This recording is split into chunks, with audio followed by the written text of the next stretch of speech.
Una de las mejores cosas que te pueden pasar en la vida es estar confundido, porque es ahí cuando te cuestionas y posteriormente emprendes la búsqueda más importante de tu vida, la búsqueda de quién eres, qué quieres y hacia dónde vas. Juntos aprenderemos de la experiencia de vida de otras personas en todo tipo de situaciones que nos ayuden a descifrar nuestro mapa, porque cuando no sabemos qué hacer o qué camino tomar, lo mejor es relajarnos y escuchar. Yo soy Camila Islas y esto es Sinceramente, ni yo sé. ¿Qué onda, amigos y amigas? ¿Cómo están? Bienvenidos a un episodio más de Sinceramente, ni yo sé. El tema de hoy está súper interesante. Si ustedes son de las personas que de repente sienten que tienen que complacer a todo el mundo, que les da pánico el rechazo, yo les recomiendo que vayan por una libreta y por una pluma, porque el día de hoy vamos a hablar del síndrome de la niña buena y para eso nos acompaña la arteterapeuta, psicóloga clínica, psicoterapeuta y también tallerista con perspectiva de género, Nicté Flores. ¿Cómo estás? Bienvenida. Hola Camila, ¿qué tal? Muy buenas tardes, noches, días, según sea el ratito en el que nos puedan ver, escuchar.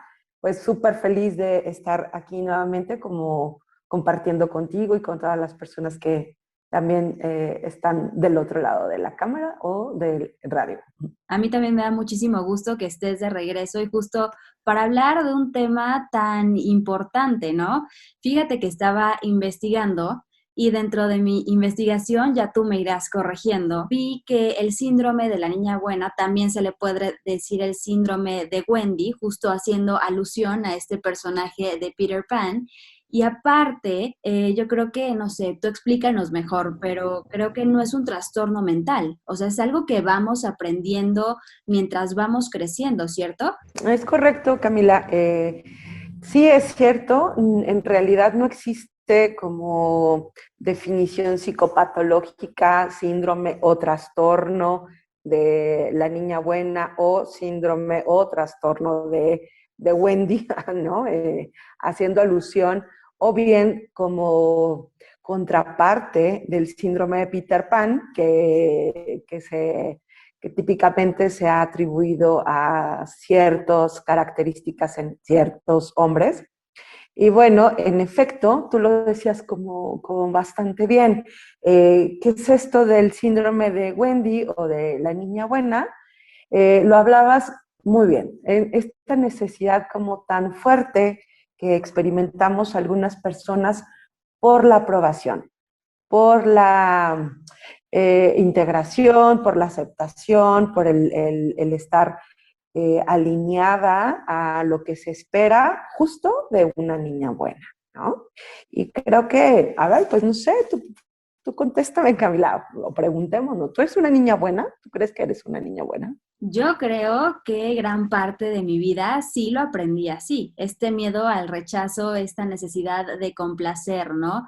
De sentir como ese aplauso tal vez de tus papás o de tus abuelos, de qué bien que elegiste esto, pero en el fondo tienes esta vocecita de que realmente eso no era lo que tú querías, porque no le hiciste Uh -huh. caso a tus deseos y mejor te fuiste por lo que todos te decían que era lo mejor, aunque para ti no fuera lo mejor. Entonces, por ahí dicen, digo yo no sé, pero por ahí dicen que las niñas buenas de repente no se divierten tanto, ¿no? No son tan felices. Y yo creo que de repente sí es cierto, ¿no? Estás nada más buscando complacer a lo que está fuera de ti en vez de hacerte caso a ti, de escucharte a ti. Es esta, no sé, a mí se me viene a la mente ahorita esta frase que de repente escuchamos mucho en el México machista en el que vivimos, ¿no? De calladita te ves más bonita. Uh -huh. Bueno, sí, fíjate que cuando nos preguntamos o preguntamos, si nos preguntamos a nosotros, bueno, ¿soy una niña buena? Eh, pues creo que todas quisiéramos serlo, como dices, en algún punto de nuestra vida, ¿no? O sea, de hecho, se nos educa, se nos forma, se nos condiciona y se nos contextualiza para tener este tipo de resultados, especialmente en las mujeres. Ojo, esto no es solamente algo que se presente en las mujeres, ¿no? O en las niñas. también existen los niños buenos, ¿no? Entonces, eso también lo vamos a considerar, que existen, pero hoy en esta ocasión hablaremos justo de qué pasa, qué es el síndrome de las niñas buenas. Bueno, pues veíamos esta necesidad de aprobación. Camila, en sí, yo pienso, y no solamente pienso, sino así, no es porque lo diga yo, sino porque así nos lo dice la psicología y todas las ciencias que estudian la conducta humana, su desarrollo, pues todos los seres humanos necesitamos aprobación, necesitamos atención, lo necesitamos para la sobrevivencia básica, ¿no? Entonces, una cría humana, pues sin atención, simplemente va a morir, ¿no? Muy pronto. Entonces, sí es algo que desarrollamos como una necesidad elemental. Sin embargo, si bien el ser mujer, el ser niña, y buenas además, son construcciones sociales, ¿no? O sea, se van tejiendo, se nos va culturalizando y se nos va diciendo exactamente qué es lo que es ser una niña buena. Y ser una niña buena en un contexto y en una sociedad como la nuestra tiene mucho más que ver con el complacer hacia afuera, como lo dijiste bien, a estar atenta a las necesidades de las demás personas antes que las mías. Y seguramente eso va a estar provocando una serie de situaciones que me desvinculen sistemáticamente con mis propias necesidades, con mis propios deseos, con lo que a mí me gusta, con lo que yo deseo, con lo que no deseo, con lo que me hace bien. Ajá. Entonces, esta desvinculación sistemática nos trae como resultado una serie de malestares, no solamente psicológicos, sino también llegan a serlo físicos. Entre más alineada está una mujer a lo que se espera que sea, lo que hemos visto en la práctica clínica es que existen más manifestaciones de malestar psicoemocional. Es decir, curiosamente lo que nos dicen, esto es lo que te va a mantener segura, esto es lo que te va a dar aprobación, con esto vas a estar súper bien, en realidad es lo que nos pone más en riesgo para la salud mental de las mujeres, porque nos desvinculamos, decía hace un ratito, acerca de lo que necesitamos genuinamente. Es más, ni siquiera muchas veces sabemos quiénes somos realmente. Y eso es un caldo de cultivo para cualquier trastorno psicoemocional en las mujeres. Así que ser una niña buena no resulta tan bueno, y menos en un contexto como en el nuestro, porque eso también lo hace muy riesgoso.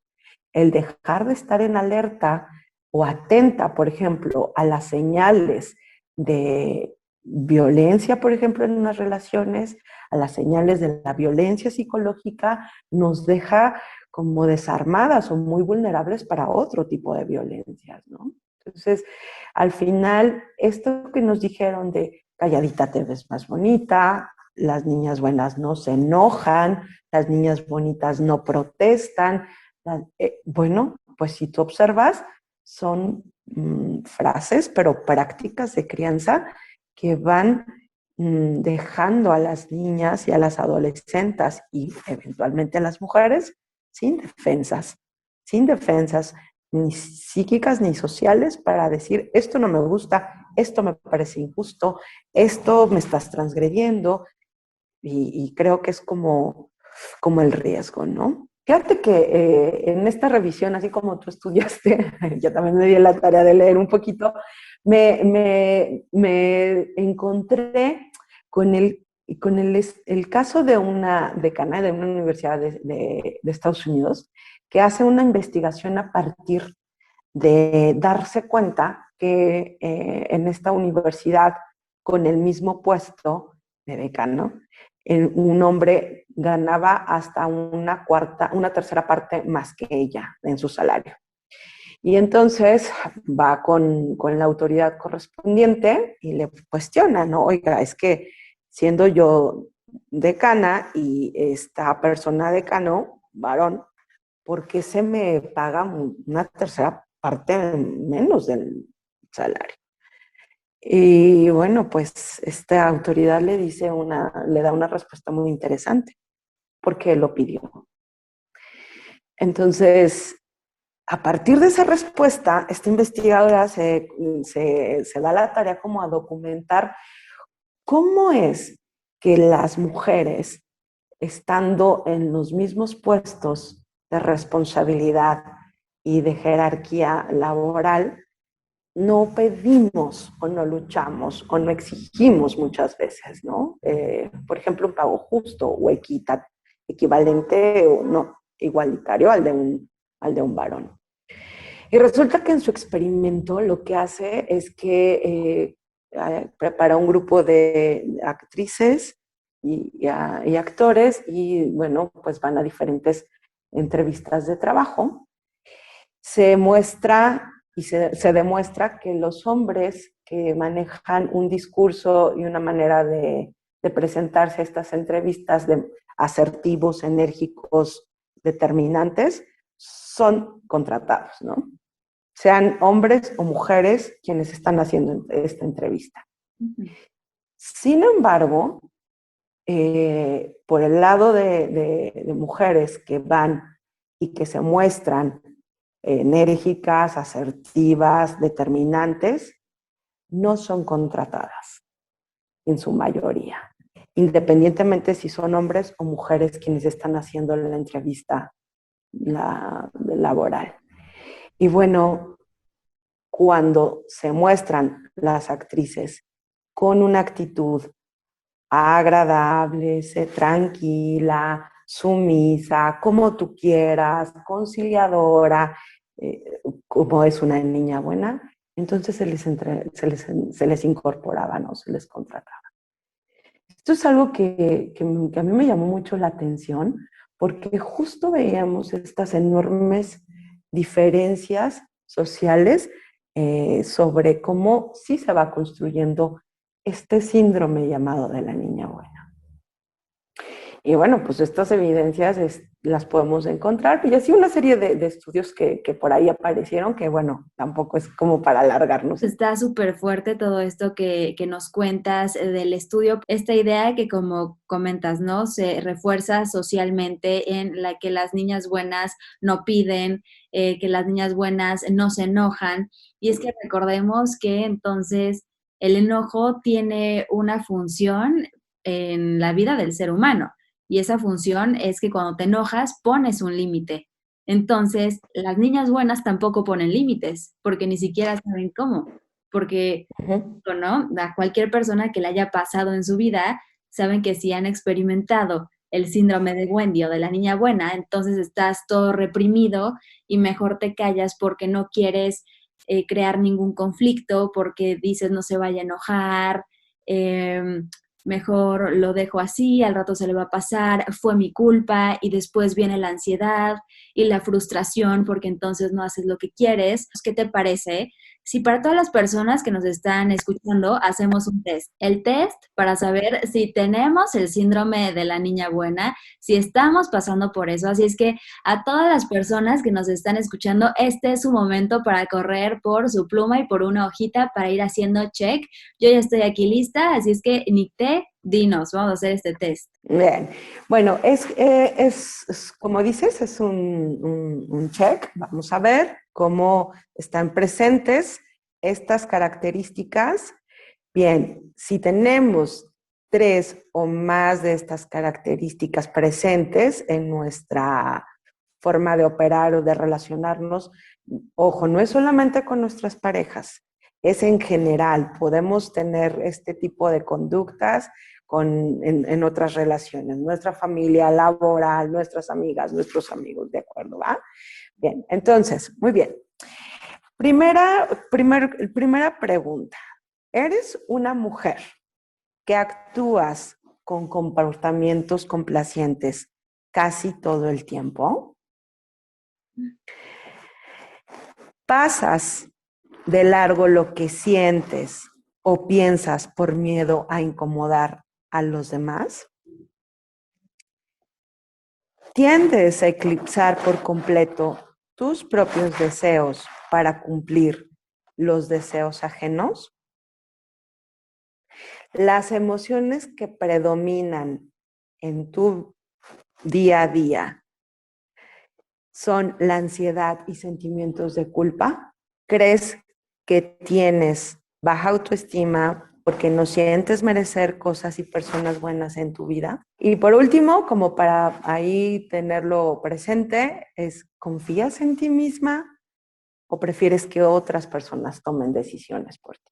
Veamos ahí qué nos resuena, si es algo que está presente en nuestra forma de estar viviendo la vida, de estar interactuando con nuestra familia, con nuestras parejas, por ejemplo, con nuestros hijos, con nuestras hijas, quienes lo tenemos, también será como importante, ¿no? Antepongo las necesidades de alguien más frente a las mías, a veces hasta de las más mínimas, ¿no? O sea, como el descanso, por ejemplo. Y bueno, pues esto tenemos de pronto la ilusión y la promesa que es que entonces así seremos aceptadas, incluidas, aprobadas, amadas, como única forma de tener derecho a este amor y esta aprobación de las y las demás personas. Entonces, no sé, Camila, a ver, fíjate que yo cuando reviso un poco así en mi historia, digo, no, pues sí. Y sí, o sea, creo que hasta cierto punto, a veces hay cosas que nos cuesta trabajo, como estar eh, erradicándolas. Hay que estar súper atentas. ¿Por qué? Porque recordemos, esto es una cuestión cultural. Y se nos ha dicho a las mujeres que, ay, no, algo mal está en ti, ¿no? Todo el tiempo. Y bueno, pues estas escuelas de la psicología, pues con una carga misógina, pues sí de pronto es como el decir, no, ¿qué tanto sí es genuinamente mi parte, pero también qué tanto es del contexto en el cual me desenvuelvo, ¿no? Y aprender a poner límites, por supuesto, a quienes no les va a gustar, pues a quienes se benefician de justo eso, de que yo no sea capaz de poner límites, ¿no? Y eso rápido te vas a dar cuenta de quién se beneficiaba de eso, de que no le pongas límites. Yo creo que todas tenemos un poquito de esto, ¿no? Sí, yo creo que sí, y también en diferentes etapas de tu vida, ¿no? Y esta parte de poner límites que es tan importante, porque la realidad es que el precio a pagar por ser una niña buena es muy alto. Pues no creo que valga la pena, ¿no? Es algo cultural, decía, si nos tenemos que ir deconstruyendo poco a poco, irnos observando y no sentirnos culpables cuando volvemos a caer en lo mismo, porque es muy humano volverte a equivocar y es muy humano repetir patrones.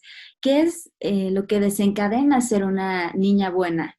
Esta niña perfecta que todos esperan que seas, ¿no? Hablábamos de ansiedad, hablábamos de culpa. ¿Por qué? ¿Por qué pasa esto? En los inicios o los orígenes de ser una niña buena tienen mucho que ver con nuestras infancias y el tipo de crianzas que tuvimos, ¿no? O sea, por supuesto, como madres, como padres, lo que queremos son niños y niñas buenas, ¿no? O sea, que vayan conociendo pues pautas de comportamiento adecuados para cada entorno, que vayamos desarrollando habilidades sociales que tienen mucho que ver con la consideración, la empatía, el respeto y bueno, la prudencia hacia otros niños, otras niñas. Y bueno, todo eso está muy bien, es algo imprescindible para una vida social saludable. Sin embargo, cuando tiene un costo tan alto como el no vas a poder reconocer y defender tus propias necesidades, siempre tendrás que anteponer las necesidades de los demás.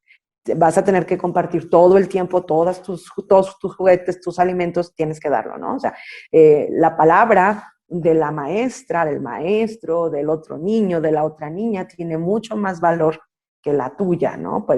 Entonces, estas sensaciones que nos van haciendo chiquitas, ¿no? O chiquitos, ¿no? Y de pronto, pues todo mundo, y es mucho más valioso la palabra de otros niños, de otras niñas, de la maestra, de las figuras de autoridad, se tornan como verdad única y última, ¿no? Sin tener ninguna oportunidad a veces de defendernos, ¿no? O sea, es algo que se llama indefensión aprendida, o estas formas de relacionarme con el poder, por ejemplo, de mi palabra. O sea, cuando tenemos niñas, niños, que no les creemos, ¿no? O sea, todo el riesgo que puede tener el que no creamos o no nos tomemos el tiempo como adultas, como adultos, de atender, de verificar, de revisar, de escuchar, de observar, porque desde ahí estamos generando la falta de valor en la palabra de una niña, de un niño, que eventualmente será una adolescente y una mujer o un hombre, ¿no? En donde va a ir reproduciéndose esta falta de creencia en sí mismo, en su palabra, o de valía, en su opinión. Y fíjate que yo creo también que de repente, si en tu núcleo familiar no encontraste eso, pues seguro también hay herramientas para que tú puedas empezar a validar lo que sientes y a que le empieces a dar poder a tu palabra, ¿no? O hay muchísimas personas que igual nos están escuchando. Ojalá todos hubiéramos tenido esa oportunidad de que en nuestro núcleo familiar se nos dijera, tu opinión vale, lo que estás sintiendo es válido, no estás loca por sentir lo que sientes, no eres una dramática, etcétera, etcétera. Pero creo que eso es algo que te puedes ir dando tú como adulto a tu niño, a tu niña interior. Y lo más importante, Nicte, ¿cómo nos salimos de aquí?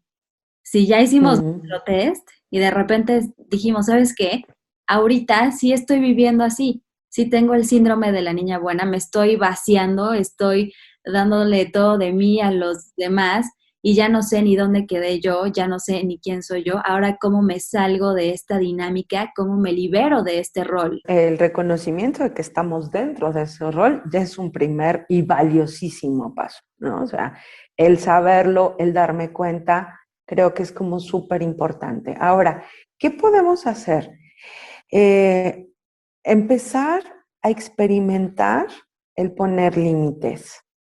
Esto es algo complicado, o sea, en verdad, Camila, es algo que parece fácil como decir, pues di que no y ya. Bueno, si pudiéramos decir que no y ya, y aprender a decir no sin eh, desvincularme de mi empatía y de mi respeto y consideración para las otras personas. Eso es algo básico, el que nos demos la oportunidad de, de decir, ya no quiero esta versión de mí misma, me funcionó, porque además hay que entender esto. Para algo funcionó, pero si lejos de que esté funcionándonos en este momento de nuestra vida, nos está creando más angustia, ansiedad, culpa, como dices, ya de pronto ya ni sé ni quién soy, ni dónde, ni nada, por estar vaciándome, pues entonces es empezar a darnos cuenta de que, ok, no, ya me di cuenta que me funcionó para algo, fue útil, pero ya no. Y una es eso, empezar a poner primero con pequeños límites hacia nosotras mismas, hacia nosotros mismos, ¿no? Será muy importante aprender a decir no cuando genuinamente no queramos, pero lo podemos hacer de una forma asertiva y amable. Eso también es cierto. El que podamos decir y ponernos como prioridad, darme cuenta, estar en contacto con mis necesidades. Me gustaría, si tengo una invitación, me gustaría ir. Sí me gustaría ir, pero la verdad es que estoy bien cansada, ¿no? Entonces, voy a escuchar mi cansancio. Voy a escuchar lo que me está diciendo mi cuerpo, mi necesidad o mi estado de ánimo, ¿no? Bueno, en otro momento quizás sí, no, sí tengo ganas y tengo toda la energía y el tiempo y tal, vámonos, ¿no?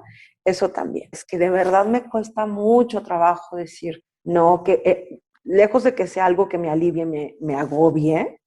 Entonces, quizá sí necesitemos trabajar desde la psicoterapia, ¿no? Y como buscar un espacio, un profesional de la salud mental que nos acompañe en este proceso para descubrir cuáles son mis mejores estrategias para poner límites. Y digo, mis mejores estrategias. No van a ser ahora sí que todas para todos, ¿no? Entonces, sí tendríamos que ir identificando qué me funciona, cuál es mi personalidad, puedo ser confrontativa o me cuesta un poquito ese tema de confrontarme.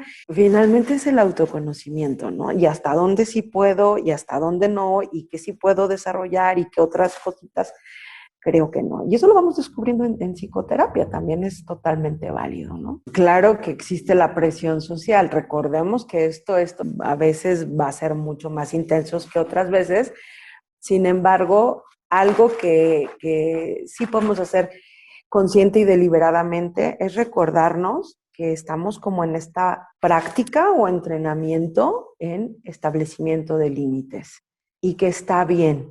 De pronto es evitar caer en la trampa de creer que tiene que ver con mi falta de amor hacia esa persona o de mi falta de interés hacia esa relación. No, es no caer como en esas trampas, ¿no? O sea, el amor genuino, el interés hacia una persona por conservar la amistad, el vínculo, la relación, no tienen nada que ver con el poder decir, el respetar mi energía, mis espacios y vaya, pues mi decisión de estar como trabajando en el establecimiento saludable de límites. Recordemos, no nos va a salir a la primera. Establecer límites es una habilidad social y como cuando se trata de habilidades, quiere decir aprendizaje. Y el aprendizaje es, lo intento una vez, lo intento otra vez, me sale una vez, otra vez chance y no, y ahí vamos, ¿no? Pero va a ser bien diferente a solo quedarme desde una posición pasiva, asumiendo, aceptando y dejándome llevar por lo que otras personas deciden para mí. Ahora, hay algo muy importante. También es cierto que si yo cedo y cedo y cedo y cedo y estoy disponible y dejo y permito, etcétera, etcétera, en contra de mi deseo, pues claro que va a producirse malestar y ese malestar no va a desaparecer así nada más. Se va creando como capita tras capita de malestar, tras capita de malestar, hasta que se desarrollamos pues justo algún malestar psicológico, emocional, o bien iniciamos guerras de baja intensidad o por lo de bajito, ¿no? Contra aquella persona o aquella situación, porque verdaderamente estamos haciendo algo en contra de nuestros deseos, ¿sí? Entonces, sí también se vale darnos cuenta cuando sí lo queremos hacer, sí nos cuesta un esfuercito, pero como eso, con conciencia y con mucha deliberación, voluntad, lo hacemos, ¿no? Entonces también se vale como poner esfuerzo de nuestra parte. En algunas ocasiones, claro, es natural, Camila. ¿Qué más podemos hacer, Nicte, para salirnos de este rol, aparte de lo que ya nos acabas de compartir, de ir practicando, ir poniéndonos a prueba nosotros mismos con paciencia y amor? ¿Qué más podemos hacer? Bueno, hay algo que podemos compartir brevemente, que pudiera ser situaciones en las que yo me doy cuenta, en las que quiero decir que no, pero no puedo, ¿no? O sea, ¿qué pasa? Y bueno, en el tipo de psicoterapia que yo trabajo, que es la cognitiva conductual, hacemos un ejercicio de registro, ajá, en donde vamos como deshebrando, por así decir, una situación y lo podemos hacer justo en una tablita, en donde podamos colocar por un lado, en una columna, describir cuál es la situación que estamos viviendo. En una segunda columna, cuál es el pensamiento que estamos experimentando en ese momento. En una tercera columna podemos describir las emociones se me detonan a partir de este pensamiento y en una cuarta columna cuáles son las conductas que se disparan a partir de estas emociones. Se conoce como un registro ABC y son registros que nos sirven para mirar con mayor detenimiento y observar en dónde está ocurriendo, por así decirlo, lo que detona una situación. A través de la psicoterapia podemos ir como esto, justo deshebrando, observando, no con el afán de enjuiciar, sino de conocer aquello. Y bueno, Nicte, yo te quiero agradecer muchísimo que hayas venido el día de hoy aquí con todos nosotros a platicarnos de todo lo que es el síndrome de la niña buena, cómo podemos salirnos de repente de estas dinámicas. Y ya sabes, la pregunta obligada en este espacio, ¿con qué mensaje te gustaría que se fueran todas las personas que nos escucharon el día de hoy? Bueno, pues creo que si hay algo que compartir desde un camino andado personal y colectivamente, es el que no hay costo más alto que el no ser quien eres genuinamente. Porque recordemos, solo hay un viaje de ida. Y eso pienso que es como para pensárnoslo, ¿no? Solo tengo este boleto de ida, ¿cómo me lo quiero gastar? ¿Siendo alguien más o siendo genuinamente yo? Muchísimas gracias. ¿Y en qué redes sociales te podemos seguir? ¿Dónde podemos encontrar tu trabajo? Si hay alguna persona que le gustaría contactarte, ¿cómo le puede hacer? Sí, claro. Bueno, pues me pueden encontrar en Facebook como Nicte Flores o nuestra página también en Facebook e Instagram de Creativamente, Psicoterapia y Arteterapia. Y bueno, también te puedo compartir por WhatsApp, podemos comunicarnos al número 44 32 65 77 43. Perfecto, Nicte. Muchísimas gracias de nuevo por volver a aceptar esta invitación, por venir, por explicarnos y sobre todo por brindarnos todas estas herramientas para poder acercarnos más a lo que realmente somos, que es algo realmente valioso y algo de lo cual todos nos merecemos darnos esta chance de acercarnos y dejar de escuchar todo el ruido que nos rodea y volver a conectar con lo que somos, ¿no? El episodio pasado decías este regreso a casa. Este regreso a casa, claro. Así es, Camila, muchas gracias a todos, a todas quienes estuvieron escuchando y bueno, esperamos que esto sea al menos como por curiosidad, ir como jalando hilito, ¿no? De ver qué más hay detrás de todo lo que compartimos este ratito. Gracias, Camila. Así es, Nick. Yo también les quiero recordar que pueden seguir las redes sociales del podcast. En Instagram, Spotify y Facebook nos encuentran como Sinceramente Ni Yo Sé. Y también si son más visuales y prefieren ver este episodio, lo pueden hacer a través de mi canal de YouTube. Lo encuentran como Cams Islas. Nicte, mil gracias por todo y también a todas las personas que nos escucharon. Como siempre, les mando todas mis buenas vibras y nos vemos muy pronto.